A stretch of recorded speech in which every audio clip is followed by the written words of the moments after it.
Muthee Kiengei nĩakanĩte mwaki na agakorwo agĩikĩria Mûhiki ũmwe mĩario mĩrũrũ. Mûhiki ũrĩa ũrakorirwo akĩgeria gũkorwo akĩnyũrũria mũtumia wa Muthee Kiengei o hamwe na kĩhiko kĩao. Muthee Kiengei thutha wa kuona mĩario ya mũhiki ũcio arakorwo anyitĩtwo nĩ marakara maingĩ mũno na arakorwo agĩikĩria mũhiki ũyũ mĩario mĩrũrũ mũno. Kiengei arahanyũka na njĩra nene mũno gũkorwo agĩtetera mũtumia wake na kĩhiko kĩao o hamwe na bamĩrĩ yake. Kiengei nĩ ũrakoretwo share appreciation post kũrĩ mũtumia wake akiuga she is one of the people, akiuga atĩ is genuinely a true friend to him, the people who give his life meaning, na andũ arĩa mamũteithagia mũno kũwin maica-inĩ, people who bring a positive impact in his life. Ũcio arĩ Mama Asen, mũtumia wake.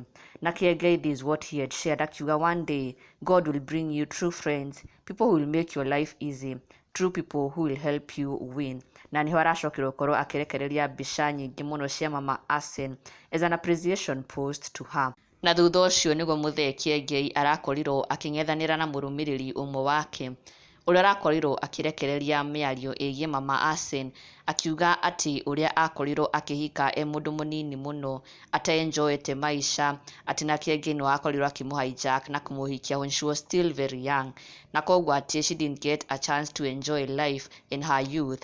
Na koguo mũrũmĩrĩri ũyũ akiuga atĩ Mama Asen will one day walk out of this marriage na athiĩ aka-enjoy maica, atĩ her youth will catch up with her. Na ĩno nĩyo ĩrarĩ ndũmĩrĩri ya mũrũmĩrĩri ũcio, akiuga atĩ whatever ulifanyia haka kamrembo ulikahijack kabla hakajajua maisha, katafungukia huko mbele, siko ubaya, reality checks. Na Muthee Kiengei rĩrĩa aragĩkorirwo akĩona mĩario ya mũrũmĩrĩri ũyũ wake, he did not hesitate gũkorwo clap back na gũkorwo agĩtetera Mama Asen na njĩra nene mũno, areyumĩria aihũrĩte nĩ marakara na kwĩra mũrũmĩrĩri ũcio atĩ Mama Asen ndahana take, atĩ hakai wewe, atĩ Mama Asen ndahana ta mũrũmĩrĩri ũyũ. Kiengei akĩgeria kuga atĩ mĩtugo ĩyo mũrũmĩrĩri ũyũ ararĩrĩria ĩyo nĩ mĩtugo ke angĩka, no ti Mama Asen.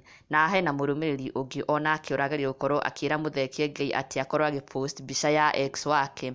Kiengei nĩ arakorirwo agĩshare mbica ĩno yake mena Mama Asen, na niho mũrũmĩrĩri ũmwe wake arakorirwo akĩmwĩra atĩ agĩpost nginya mbica yake mena ex wake ũrĩa rĩu nĩ Kezia, akiuga atĩ our exes were once our source of happiness, na koguo tondũ Kezia was also once a source of Kiengei's happiness, onake agĩkorwo akĩmũpost akiuga atĩ very true, but remember our exes was once our happiness, so post your one ex for me.